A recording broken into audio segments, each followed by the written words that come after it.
Tanggap tayo na report mga kabrigada, ang PNP palalakasin daw ho itong Joint Coastal Patrol sa mga karagatan kasunod nga ho yan na pagkakarecover ng bilyong-bilyong pisong halaga Abay, dapat lang. ng droga sa karagatan ng Luzon. Abay, dapat naman.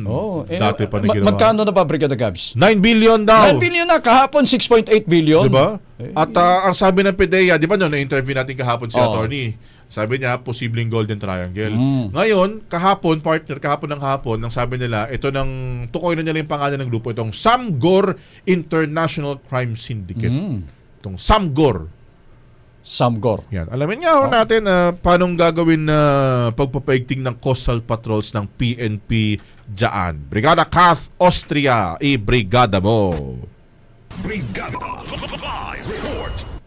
Nasa sunod-sunod na nakuhang sako-sako ng hinihinalang shabu sa karagatan sa mga probinsya sa norte ng Luzon. Palakasin ng Philippine National Police ang kanilang Joint Maritime Patrol at Sea Interdiction Operation upang masabat ang ganitong mga klase ng kontrabando.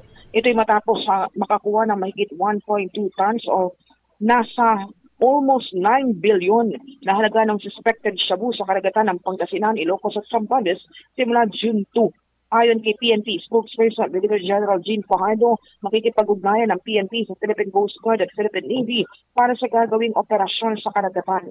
Base sa inisyal na investigasyon ng PNP, isa lang ang grupong pinanggalingan ng mga illegal na droga at ito ang Chinese Triad na sinasabing Golden Triangle. Brigada Gabe, Brigada Salamat, Catherine. Thank you. Maraming salamat mula rito sa Campo Crame. Maulan na panahon, ingat po sa ating mga kabrigada. Ingat. In the heart of changing life, ako si Brigada Kath Austria ng 105.1. Brigada News sa Fan Manila, The Music News. Oh, sorry. Isyong paglipunan. Ang bahaging ito ay hatid sa atin ng NutriCleanse Herbal Capsule. Linis tiyan, sexy tiyan.